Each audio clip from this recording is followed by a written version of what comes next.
नाज़रीन, आज हमारे मेहमान हैं मुल्क के मारूफ सहाफ़ी, दानिश्वर, मुहक्किक और जुरत ग्रुप ऑफ न्यूज़पेपर के ग्रुप एडिटर इरफान अतर काजी। इन्होंने क्या कहा आप भी जानिए। अच्छा इरफान साहब, कहाँ से बिलोंग करते हैं? जी, मेरा ख़ानदानी पस मंज़र इस तरीके से है कि भी मेरे आबाओ अजदाद जो हैं उनका ताल्लुक़ मशरिक़ी पंजाब के शहर सांझ शरीफ से था और हज़रत मुजद्दद सानी की दरगाह जहाँ पे वाक़या है, मेरा ख़ानदान वहाँ का वाहिद मुसलमान ख़ानदान था। और मुझे ये कहते हुए फ़ख्र महसूस होता है कि मेरे दादा काजी सिराजुद्दीन सरंदी, उन्होंने वो हज़रत मुजद्दद सानी की दरगाह के खादिम थे और जब पाकिस्तान बना और हिजरत करते हुए जो वाक़यात रोनुमा हुए, मैंने अपने दादा से भी सुना, अपने वालिद साहब से भी सुना। ये एक ऐसी दास्तान है जिसको बयान करते हुए शायद एहसासात और जज्बात साथ ना दें मेरा, लेकिन ये एक नौजवान नस्ल के लिए एक पैगाम है कि ये पाकिस्तान बहुत बड़ी नेमत है और ये न समझें कि ये पाकिस्तान हमें किसी ने बना बनाया थाली में डाल के दे दिया है। इसके पीछे हमारी माँओं बहनों की कुर्बानियाँ, हज़ारों शोहदा का खून शामिल है। और मैं आपको एक वाक़या सुना देता हूँ जो मैंने अपने दादा से सुना है जी, कि जब पाकिस्तान बन रहा था तो हर तरफ मशरिक़ी पंजाब में स्पेशली सिख हिंदू मिल के मुसलमानों पे बहुत सारा जुल्म ढा रहे थे और गली गली महल्ले महल्ले औरतों बच्चों को नेज़ों पे लटका रहे थे। तो इसमें मेरे दादा ने ये महसूस किया कि भाई सांझ शरीफ इस वक्त महफूज तरीन शहर नहीं है। तो मेरे वालिद के नाना वो थानेदार थे पटियाला में। मेरी दादी को जो है वो उन्होंने उधर मूव किया कि भैया आप वहाँ चली जाएं और बच्चों की हिफाजत रहेगी। और फिर पटियाला में? जी हाँ, पटियाला में। लेकिन सबसे ज़्यादा खौफनाक मुजालिम उस शहर में हुए, पटियाला में कि गली गली मोहल्ले महल्ले में खून की नदियाँ बहाई गईं और सिख एक गली से दूसरी गली में हमला कर आवर होकर मुसलमान ख़ानदानों को तलाश करके जगह जगह कत्लेआम कर रहे थे। तो इस दरमियान में मेरी दादी, मेरे वालिद और मेरे चचा,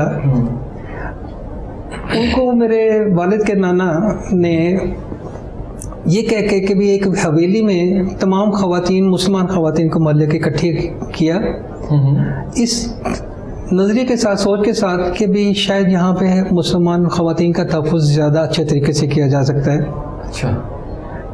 लेकिन उस मोहल्ले पे भी कुछ सिख जो है हमलावर हो रहे थे और फैसला ये किया है कि बजाय सिख हमारी ख़वातीन, मुसलमान ख़वातीन की बेहरमती करें, उनकी इज़्ज़तें बमाल करें, तो बेहतर है कि खुदकशी कर ली जाए। और इज्तिमाई फैसला हुआ कि भी तमाम ख़वातीन एक लाइन में लग के हवेली के अंदर एक नंगी तार बिजली की करके एक एक करके उस बिजली की तार को पकड़ें और अपनी जान दे दें।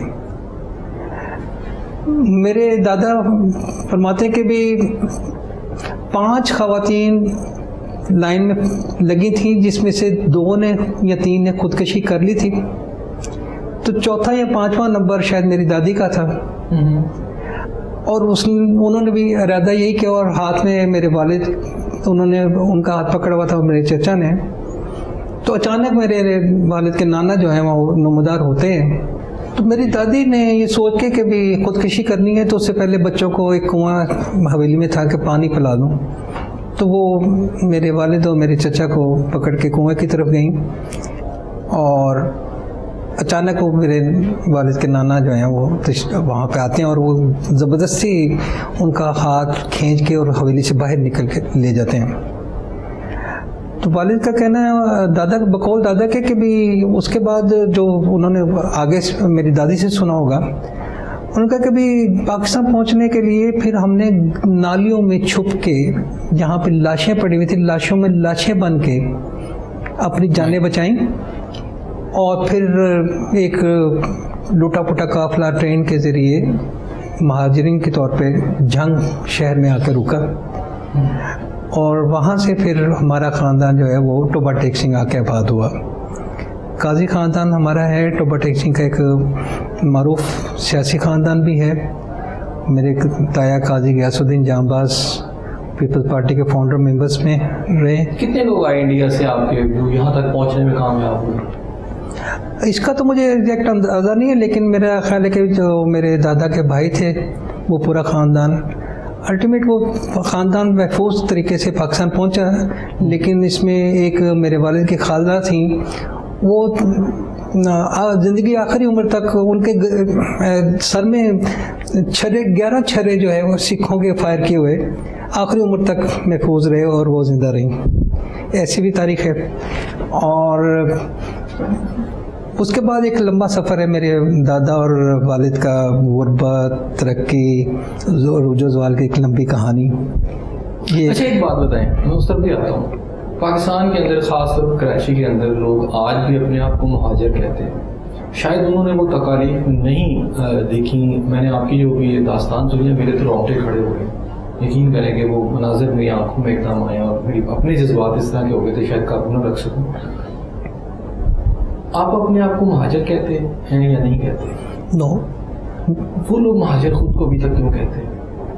देखिए, जो पाकिस्तान में आ गया, जो पाकिस्तान में बस गया, वो सिर्फ पाकिस्तानी है, उससे आगे सिर्फ सियासत है।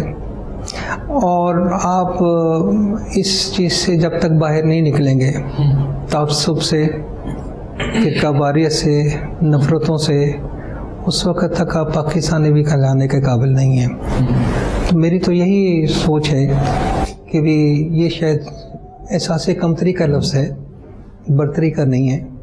कोई यहाँ पे महाजर नहीं है। अल्लाह ने जो नेमतें दी हैं इस पाकिस्तान के अंदर, जो सहूलतें हैं, जो हकूक़ आपको मिल रहे हैं, क्या ये वहाँ रह के मिल सकते थे? इससे बड़ी कोई नेमत नहीं है।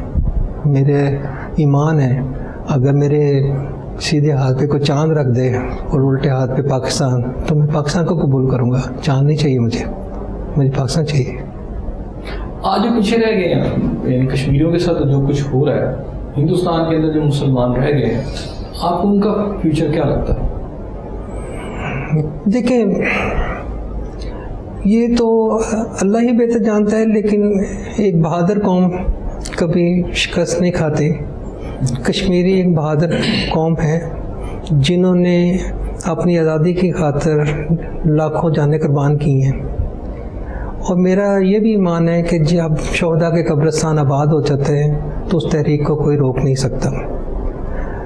आज मोदी सरकार जो मज़ालिम ढा रही है और जिस तरीके से कोरोना की आड़ में, ऑपरेशन की आड़ में आए दिन नौजवानों को शहीद किया जा रहा है, औरतों की इज़्ज़तें पमाल की जा रही हैं, ये इंसानी हकूक़ की आलमी तंजीमें, इनके मुँह पे तमाचा है।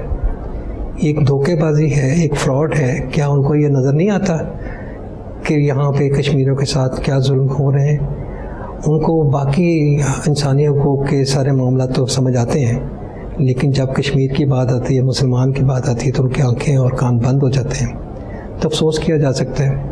आपका ख़ानदान जो है वो पर्टिकुलरली मुझे वो ख़ानदान लगता है कि जिसकी बुनियादों में, यानी जिसने पाकिस्तान की बुनियादों में अपना खून दिया, अमलन। कुछ लोग तो बातें करते हैं और आपके ख़ानदान ने तो वो कट के सारा मंजर अपने आप को कटवाया भी और तकलीफ़ें भी देखी हैं। खालिस्तान की अगर बात करें, जो कि सिखों का एक उनकी भी एक अचीवमेंट है कि वो भी चाहते हैं कि उनका बने मुल्क, उसका कुछ हिस्सा तो पाकिस्तान में भी बनता है अगर उनका नक्शा देखें। इस मौजू पे बहस करना फॉर द टाइमिंग मुनासिब नहीं है।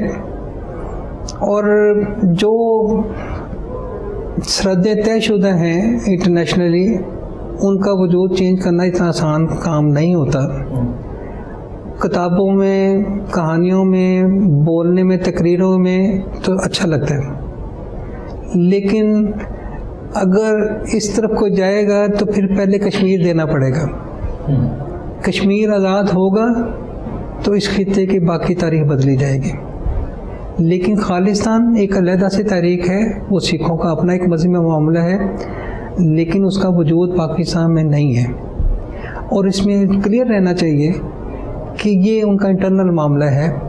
और वो सिख कम्युनिटी उसको इंटरनेशनली प्रमोट भी कर रही है। अच्छा इरफान साहब, एक और बात, अब नई नेशन है हमारी इस वक्त, जो नई जनरेशन है, सॉरी जो नई जनरेशन है, जब उसको देखते हैं, एक तरफ आप है कि आप अपने दादा से कहानियाँ सुनते थे, पाकिस्तान किस तरह बना, किस तरह जुल्म हुआ, आपके दिल में बहुत दर्द है, आपको इस आज़ादी का एहसास है। जब आप अपनी नई जनरेशन को देखते हैं जिन्हें कोई बताने वाला नहीं कि पीछे क्या हुआ था, और उनकी जब आप कल्चर देखते हैं, उनका जो रहना सहना, उनका जो मिजाज है इस वक्त, आपको नहीं लगता कि एक जनरेशन ने बहुत बड़ा गैप बीच में छोड़ दिया है, वो चीज़ें ट्रांसफ़र नहीं की उन तक जो होनी चाहिए थी?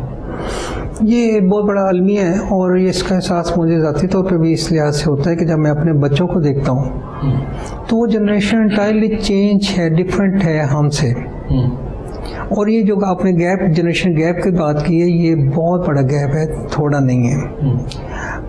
समटाइम मुझे एहसास होता है कि भी ना वो माँ बाप रहे ना वो औलाद रही, जो सिखाने वाले थे या वो सीखने वाले थे। अब तो आपके पास टाइम ही नहीं है। इस तरह का आपने अपना एजुकेशन सिस्टम, रहन सहन, आपने अपनी ज़िंदगी के मामलात इस तरीके से ऑर्गेनाइज करनी है कि जहाँ पे सिर्फ दूरियाँ हैं, मोहब्बतें नहीं हैं, वक्ती ताल्लुकात हैं, खून के रिश्ते भी कमज़ोर हो गए हैं। ये एक बहुत बड़ा अलमिया है। ना आज की माएँ किसी को कहानियाँ सुनाने के लिए तैयार हैं, ना लोरियाँ सुनाने के लिए तैयार हैं, ना मोहब्बत देने को तैयार है। इसी तरह वालिद का भी यही किरदार है, ना उसके पास टाइम है, ना वो इतने करीब जा सका अपने औलाद के कि भी वो उनके दुख दर्द को, उनको एहसासात को समझ सके।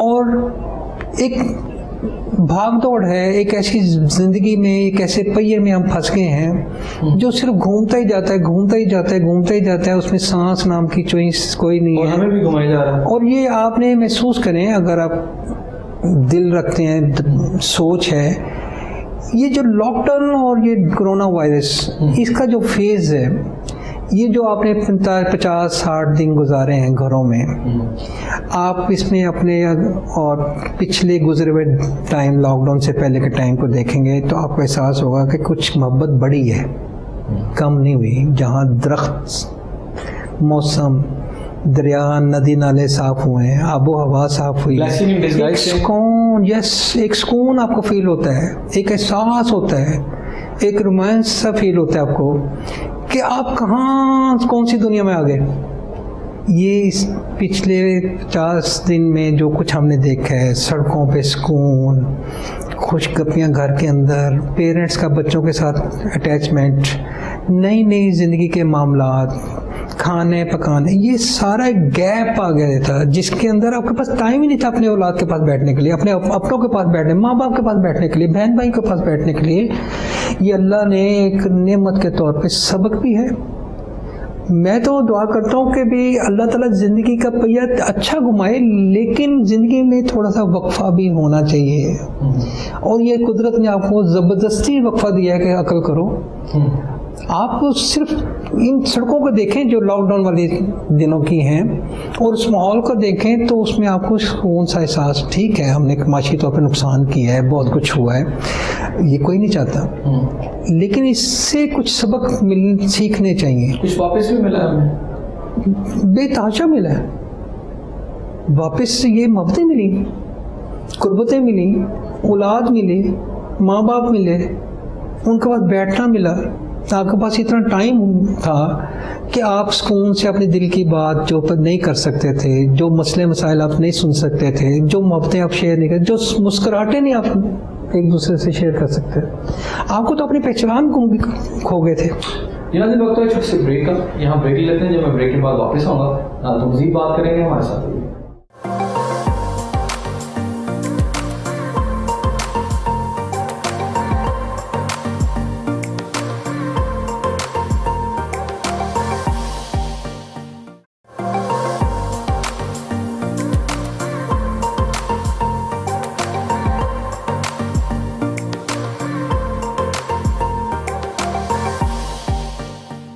मेरा जो प्रोग्राम है आपको एक दफा खुश आमदीद कहते हैं। अच्छा काजी साहब, टोबर टेक सिंह वहाँ पहुँची आपकी फैमिली, अब आगे क्या हुआ? इसमें जब टोबर टेक सिंह से पहले एक वाक़या और याद आ गया मुझे कि दादा जो है वो आखिरी ट्रेन में पाकिस्तान शिप आए थे। उससे पहले मेरे वालिद, चचा और मेरी दादी अम्मा को उन्होंने उनके नाना के साथ झंग शहर भेजा, और ये समझे कि भी बिछड़ों की एक दास्तान है। तो दादा जब पाकिस्तान आए तो उनको कुछ नहीं पता था कि भी मेरा ख़ानदान, मेरे बच्चे कहाँ हैं। वो अकेले पहुंचे यहाँ पे? वो अकेले आए। अच्छा। और इत्तेफाक से वो ट्रेन भी झंग आके ही रुकी। अच्छा। और फिर वो तलाश करते करते किसी ने बताया कि भाई आपका ख़ानदान कहाँ ठहरा हुआ है। तो कॉल मेरे वालिद के कि भी वो एक ऐसा मंज़र था कि एक गंदे नाले के पास मेरी दादी, मेरे वालिद, मेरे चचा और उनके वालिद चूल्हा जला के बैठे हुए थे। चूल्हे में कुछ नहीं था सिवाय पानी के, और 5 बंदे थे और 1 रोटी थी खाने वाली। और दादी शायद इसी शशोपंज में थी कि ये 1 रोटी किसको तकसीम की जाए। तो अचानक एक कुत्ता आता है, वो रोटी छीन के भाग जाता है। और ये मंजर है मेरे दादा का और मेरी दादी का और दोबारा मेरे ख़ानदान का जुड़ना। तो उसके बाद फिर ख़ानदान के तमाम बड़ों ने फैसला किया भी हमें टोबा टेक्सिंग, क्योंकि मोस्टली उस इलाके से लोग जो आए माइग्रेट होके मशरक़ी पंजाब से, तो टोबा टेक्सिंग में ठहरे। तो फिर सारे ख़ानदान ने वहाँ पे टोबा टेक्सिंग शिफ्ट किया। और टोबा टेक्सिंग में आज काजी स्ट्रीट जो है हमारे ख़ानदान के नाम से है, और हमारे ख़ानदान के बहुत सारे लोग 2 ही गलियों में रहते हैं, जिसमें मेरे फूफो, मेरी दादी का घर भी है, मेरे ताया, मेरे मामू, मेरे वालिद के चचा, ताया, फूफा, उनका रहाइश है। टोबा टेक्सिंग से लाहौर तक का सफ़र, और इस दौरान ये जो हमारी जो इस वक्त जर्नलिज्म है, इसके अंदर कैसे आना? दादा जब पार्टीशन से पहले भी इंडिया के किसी अखबार में नामानिगार के तौर पे काम करते रहे और ख़बरें भेजते रहे, और वो तजस्सुस और शौक़ जो है वो पाकिस्तान में भी बरकरार रहा। और दादा मरहूम ने यहाँ पे लाहौर के कुछ मारूफ अखबारात की नुमाइंदगी और न्यूज़ एजेंसी, अखबार फ़रोख्त करने की एजेंसी भी ली। और कारोबार पहले ही लुट चुका था। जब आए तो यहाँ पे फाके थे, फिर जितने भी कारोबार किए उसमें नाकामियाँ भी हुई, और लेकिन अखबार नवीसी नहीं छोड़ी। वो जरासीम या आप वो ही रिएक्शन जो है वो मेरे वालिद के अंदर कन्वर्ट हुआ। तो मेरे वालिद ने 7वीं जमात से ही जर्नलिज्म में मतलब दादा के साथ कुछ खबरें लिख देनी, कुछ कर देना, हत्ता कि मेरे वालिद ने अखबार भी आवाज़ लगा के फ़रोख्त की है। अच्छा। और उसमें इसी तरह था कि भी वो दादा ने मुलाजिम रखे हुए थे कि भी अखबार फ़रोख्त करने के लिए, अखबार फरोश थे। वो एक दिन बीमार हो गए, तो सर्दियों के दिन थे, तो अखबार फ़रोख्त करने वाला कोई नहीं था। तो दादा ने वालिद को कहा कि भी ये काम आपने करना है कि फैसलाबाद से अखबार आएगा ट्रेन पे, तो वो अपने टोबा टेक्सिंग स्टेशन पे जाके, स्टेशन के करीब ही हमारा दादा का घर है, तो आपने उठाना है और फिर आपने। तो वालिद साहब ने कुछ शशोपन का इज़हार किया कि भाई मैं कैसे करूँगा, और लोग, शहर के लोग कहते हैं जी आपको थोड़ा सा खाने पीने वाले घर, मतलब अच्छे ख़ानदान से है। तो वो, लेकिन दादा ने कहा कि ये काम तो करना है।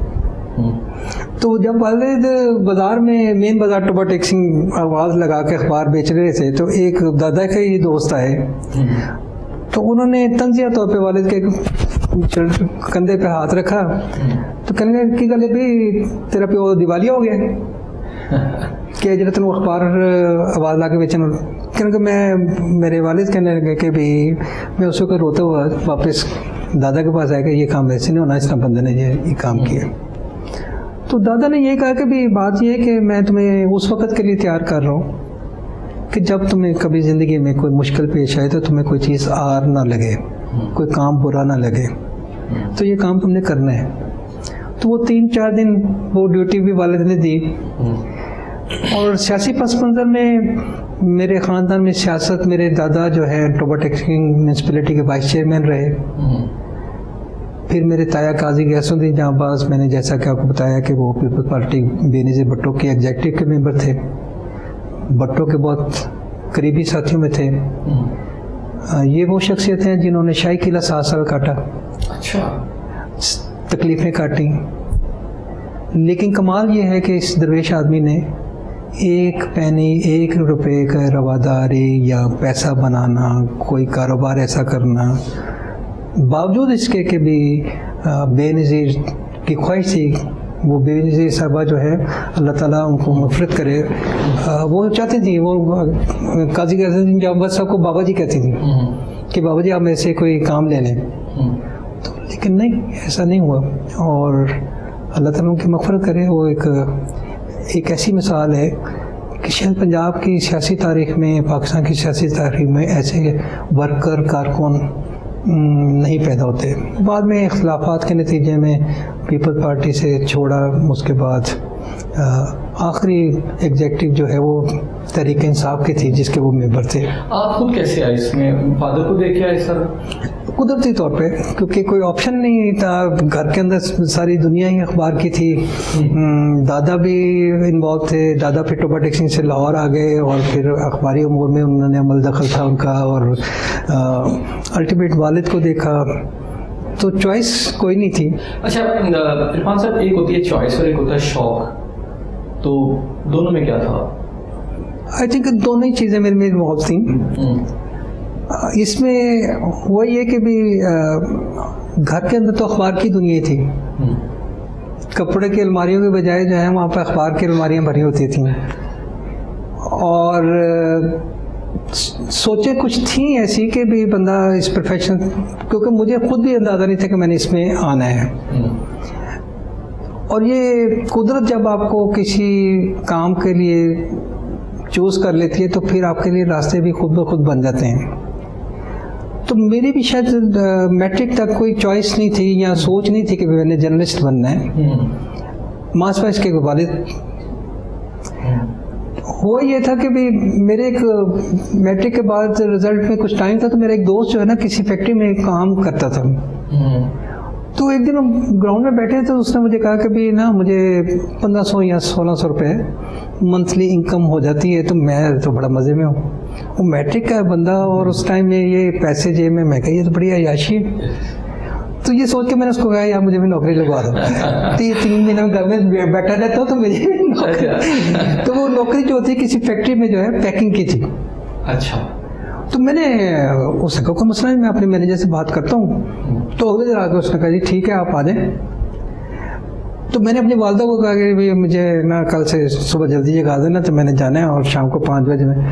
तो अम्मी ने, अल्लाह ताला को जन्नत नसीब फरमाए, वालिद साहब से बात की कि भाई ये इरफान जो है ना ये काम करने लगे, और ये तो उन्होंने कहा अच्छी बात है, उसको कॉन्फिडेंस आना चाहिए, उसको पता होना चाहिए कि अगर इस उम्र में वो सोचता है। तो वालदा ने कहा कि भाई जो उसने वहाँ पे जाके करना है तो बेहतर नहीं कि आप तनख्वाह दिया।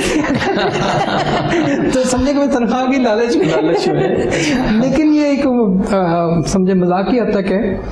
वाकई ये हुआ था कि भाई मेरे वालिद की पार्टनरशिप थी रोज़नामा वफाक में, तो वो 5 मिनट में 20 साल का ताल्लुक टूटा। यानी उसे कहते हैं टूट गई तड़क करके। हाँ बस इससे ही कहने कुछ तड़क करके या तड़क करके हो गई। तो वो एक बहुत बड़ा सदमा था, और वो समझे कि उस पार्टनरशिप से कोई माली तौर पे फ़ायदा नहीं था, लेकिन एक भरम था मुस्तफ़ा सादिक साहब और मेरे वालिद के दरमियान, एक ताल्लुक़ था। इसी शहर की गलियों में हम किराए के मकानों में इकट्ठे रहते थे, कभी ऊपर कभी नीचे वाले पोर्शन में। तो मैं उनको बड़े अब्बा जी कहता था। तो वो बात दूसरी तरफ चली गई। तो नया नया हमने जुर्रत तजारत अखबार जो है वो उसका ऑफिस हमने बनाया था। तो पहली मरतबा पार्टनरशिप ख़त्म होने के बाद जून के किसी महीने में ऑफिस वाले साहब ने पहली मरतबा जाना था। तो मेरी वालदा कहने लगी कि तुम्हारे वालिद जो हैं वो ऑफिस पहली मरतबा जा रहे हैं, तो पता नहीं वहाँ पे कोई दफ्तर में आता है या नहीं आता, तो तुम साथ चले जाओ। तो मैं उस वक्त फर्स्ट ईयर में होऊंगा।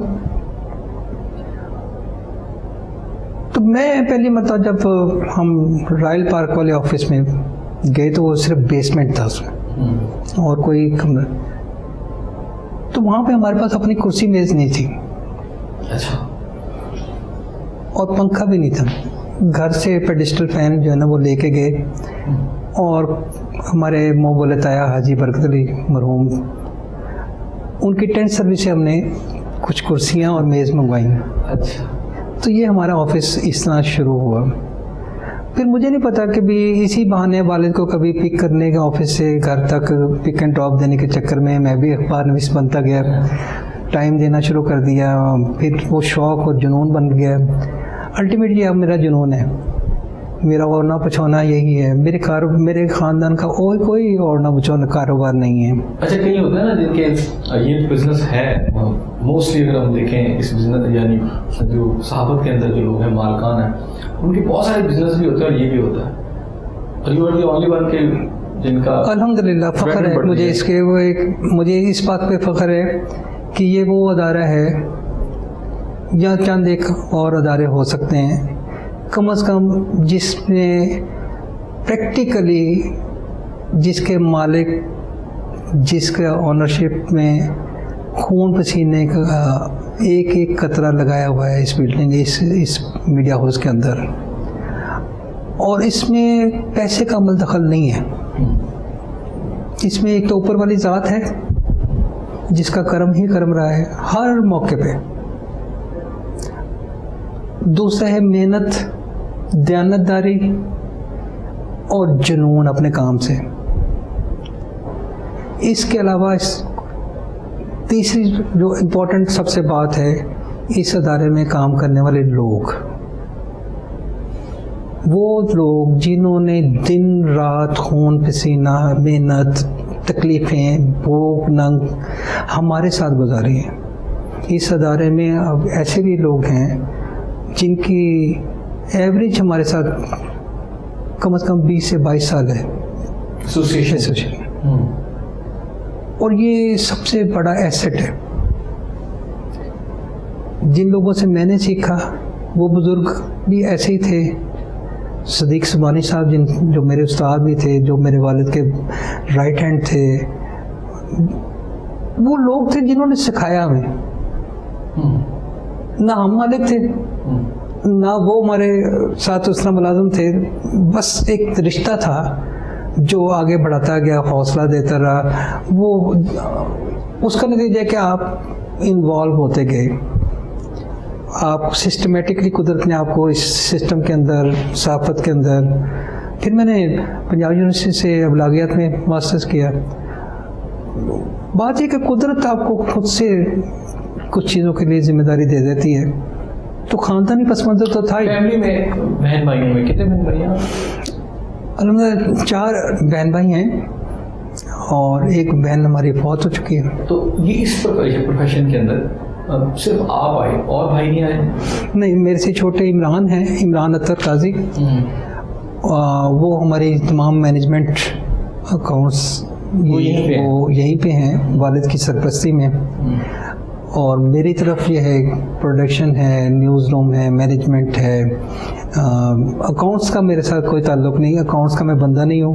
मेरे मिजाज में पैसे का अमल दखल है। तो कुदरत ने ये भी एक अच्छा काम किया कि जो काम मुझे नहीं आता वो मेरे भाई को नहीं आता। अच्छा, मतलब सॉरी, जो काम मैंने किया मुझे आता है वो मेरे भाई को नहीं आता, जो मेरे भाई को आता है वो मुझे नहीं आता। तो इसलिए तो वो एक ऐसा कॉम्बिनेशन कुदरत ने, और जो सारे काम हमें नहीं आते वो सारे काम हमने वाले सबसे सीखे। इनसे मजीद बात करते हैं, लेकिन एक ब्रेक के बाद, और जब मैं ब्रेक के बाद वापस आऊँगा तो ये जो ग्रुप है इनका, इसके मुख्तलिफ सेक्शन भी हम देखेंगे, इनका काम भी देखेंगे, उनसे जो बातचीत का सिलसिला उसे भी जारी रखेंगे। हमारे साथ रहिए।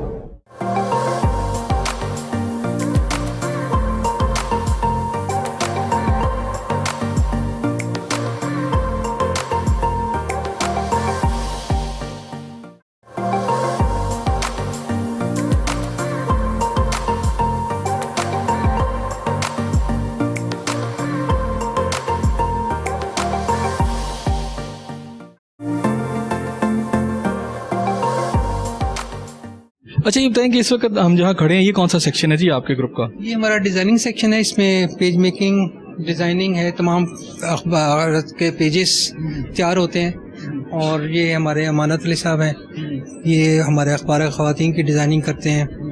तमाम अखबार, ये अस्करी खोकर साहब हैं, ये हमारे एडिटोरियल के इंचार्ज हैं, तमाम अदालती सफ़ा इनके ज़िम्मे है। महबूब आलम साहब हैं, तो ये रिपोर्टिंग सेक्शन में है हमारे। मास्क भी पहना हुआ है। ये बड़े SOPs के कायल हैं और अल्हम्दुलिल्लाह इस मामले में ये काफ़ी बिल्कुल। और ये जो बाकी जो है ये हमारा बिजनेस सेक्शन है, डेली बिजनेस का सेक्शन है, क्योंकि इस वक्त स्टाफ जो है वो मोस्टली 4 बजे के करीब है आता है। तो ये हमारे जहांगीर हया साहब हैं, चीफ रिपोर्टर हैं दी बिजनेस के। अच्छा जी। और ये बड़े काबिल और बड़े इकोनॉमी के ऊपर इनका बड़ा अबूर है। मेरे लिए भी एक असासा है और बड़े एसेट हैं, भाइयों की तरह हैं, और उनकी बड़ी खिदमत है हमारे अदारे के लिए। तो जहांगीर साहब, पाकिस्तान की इकॉनमी को कैसे देखते हैं? देखिए, इस वक्त पाकिस्तान की इकॉनमी तो क्या पूरी दुनिया की इकॉनमी जो है उसका तिया पांचा हो चुका है कोरोना की वजह से, ख़ास तौर पे। तो इसमें कोई ख़ास तौर पे हम क्या बता सकते हैं कि इकॉनमी, लेकिन ये है कि हमें आफ्टर कोरोना जो है ना उसके लिए मेजर्स लेने चाहिए इकॉनमी पे। तो ग्रोथ रेट जो है वो आपको पता है it is going towards negative. तो बहुत से मेजर जो है इसमें मतलब, लेकिन ये है कि अभी जो पॉलिसी रेट वगैरह भी इन्होंने किया है, कोई एडजस्टमेंट्स कर रहे हैं, तो उसके नतीजे में काफ़ी बेहतरी। अच्छा, ये जो बात है काजी साहब कि इकोनॉमी पाकिस्तान की, अच्छा कुछ लोग ये कहते हैं कि ये जो सारा हुआ है इस वक्त कोरोना का, पाकिस्तान के लिए एक गोल्डन अपॉर्चुनिटी भी है कि पाकिस्तान चूँकि यूरोप हो या अमेरिका हो, उन्हें इस वक्त ज़रूरत है, आपको रॉ मटेरियल की भी ज़रूरत है, उन्हें फ्रूट्स की भी ज़रूरत है, उन्हें बहुत सारे ऐसे आइटम की ज़रूरत है कि पाकिस्तान की इकॉनमी को बूस्ट अप करने का एक मौका मुयसर आ गया। इसमें कोई शक नहीं, आप बिल्कुल ठीक कह रहे हैं। और मेरा तो ईमान है कि ये पाकिस्तान को शायद आखिरी मौका मिल रहा है अपनी इकोनॉमी ठीक करने के लिए, लेकिन लगता नहीं कि हम इसमें कामयाब हों। अब भी वही सूरत हाल है, दुनिया की तमाम इकोनॉमीज बैठ चुकी हैं। दुनिया में एक बड़ा क्राइसिस है खुराक का, गारमेंट्स के हवाले से हर चीज़ का एक कहत है। और दुनिया अब उन मुल्कों के साथ कारोबार करेगी जो कोरोना फ्री होंगे, जो कम से कम कोरोना से मुतासर हुए होंगे। वहाँ से चीज़ें इंपोर्ट करना पसंद करेगी, वहाँ की एक्सपोर्ट ज़्यादा बढ़ेगी जहाँ पे कोरोना के असरात कम थे। और चाइना और पाकिस्तान के ताल्लुकात मुस्तकबिल में एक ऐसा पावर बन सकती है इकॉनमी, क्योंकि चाइना की भी मजबूरी, CPEC बनाने का मकसद भी यही है कि चाइना दुनिया पे राज करना चाहता है इकोनॉमिक वाइज, और पाकिस्तान के बगैर चाइना की कामयाबी भी उस तरीके से नहीं हो सकती मौजूदा हालात में। इससे हुकूमत को ये चाहिए कि जितना जल्दी मुमकिन हो CPEC को ऑपरेशनल करे, CPEC के इंडस्ट्रियल जोन्स को एक्टिव करे, CPEC के इंडस्ट्रियल जोन्स को 10 साल तक टैक्स फ्री करके उसके SOPs कोरोना की बैकग्राउंड में चाइना की गवर्नमेंट के साथ कोलैबोरेशन के और उनकी ज़रूरतों के मुताबिक जो चाइना के सरमायाकार इंडस्ट्रियलिस्ट को जो ज़रूरतें सहूलतें चाहिए, उस स्ट्रक्चर को मॉडल, चाइना मॉडल के ऊपर CPEC के प्रोजेक्ट्स को और इंडस्ट्रियल जोन को जितना जल्दी हो। रीज़न क्या है कि कोरोना की वजह से अब ट्रस्ट ख़त्म हो गया है दुनिया के चाइना के साथ। वो ट्रस्ट हम ही बहाल कर सकते हैं, चाहे हम जॉइंट वेंचर करें, चाहे परसेंटेज के ऊपर काम करें कि चंद प्रॉफिट की। हमें चाइना के इंडस्ट्रियलिस्ट के साथ अपने सरमायाकार को जोड़ना पड़ेगा। वो इन्वेस्टमेंट टेक्नोलॉजी शिफ्ट करवाएं उनकी गाइडेंस के अंदर। जो चाइना को दुनिया में चीज़ें भेजने की ज़रूरत है, बनाने की, वो बज़रिया CPEC लेके जाएं, तो मेरा ख्याल है कि एक बहुत बड़ी पावर बन सकती है, जिससे रोज़गार का मसला भी हल होगा, सरमाया की आमदोरफ्त और सरमाया का फ़्लो भी अच्छा होगा, और पाकिस्तान की इकॉनमी को भी एक सहारा मिलेगा। अच्छा, सारा वक्त जो है सहाफत और सहाफत ही रहती है कि कुछ आउटिंग भी करते हैं, कुछ और भी शौक रखते हैं? मुझे शौक है घूमने फिरने का, ट्रैवलिंग का। मुझे जो भी कोई लम्हा फुर्सत का मिलता है तो मेरी पहली प्रायोरिटी ये होती है कि अभी मैं शुमाली इलाका जात में घूमूं फिरूं, नए नए मकामात पे जाऊं। और इसमें मेरा एक छोटा सा ट्रैवलिंग ग्रुप है, तो मोस्टली उन दोस्तों के साथ मैं ट्रैवल करता हूं। सहाफत के से पहले स्पोर्ट्समैन रहा हूं, क्रिकेट भी खेली है बहुत जुनून की हद तक, टेबल टेनिस, हॉकी, फुटबॉल, इस शौक़ मुझे रहे हैं। लेकिन उससे अलावा मेरी कोई ऐसी मसरूफियत नहीं है, और या फिर मैं चंद मेरे दो सिलेक्टिव दोस्त हैं उनके पास वक्त गुजारता हूँ। शायरी वगैरह का भी शौक है? वो बिल्कुल नहीं। सिंगिंग सुनने का? बहुत ज़्यादा, सुनने के हद तक। अच्छा, कौन से आपको गुलकार अच्छे लगते हैं? हर दौर में हर टेस्ट का म्यूज़िक मुझे अच्छा लगता है, जो आपको दिली तौर पे सुकून, जिसकी पोइट्री अच्छी, म्यूज़िक अच्छा है। नुसरत फ़तेह अली क्रेज़ की हद तक पसंद है, गुलाम अली साहब को बहुत सुना है। इसी तरह मलका तरान्नुम नूरजहां के गाने भी बहुत अच्छे हैं और माशाल्लाह वो उनका एक नाम है। तो ये नहीं हुआ कि भी मैंने अगर मैं अपनी नौजवानी के दौर में देखूं तो वो गाने मुझे पसंद हैं। मुझे हर दौर में जो अच्छा गाना या जो म्यूज़िक अच्छा है वो मुझे पसंद है। अच्छा, एक जुमला कहा जाता है कि जी जो मौसीकी है वो रूह की ग़िज़ा है, तो आपको लगता है कि आजकल की जो ओवरऑल मौसीकी है वो उस पैराए में पूरी उतरती है? नहीं, उस तरह तो नहीं है, लेकिन बहुत सारा म्यूज़िक बहुत अच्छा भी क्रिएट हो रहा है। और देखना ये है कि आपका मिजाज क्या है, आप किस फीलिंग में हैं, कैसा आप महसूस करते हैं और किस तरह के माहौल में क्या सुनना चाहते हैं। तो जो चीज़ आपके अंदर चल रही होती है, जब आप उसको दिल से सुनेंगे, महसूस करेंगे, तो वो आपको अच्छी ही लगेगी। तो इसलिए इसका माहौल से बड़ा ताल्लुक है, मूड से बड़ा ताल्लुक बनता है। तो मुझे तो हमेशा हर किस्म का म्यूज़िक अच्छा लगता है। लोगों के लिए कोई पैगाम? ये पाकिस्तान एक बहुत बड़ी नेमत है, हम इसकी कदर करेंगे तो दुनिया हमारी कदर करेगी।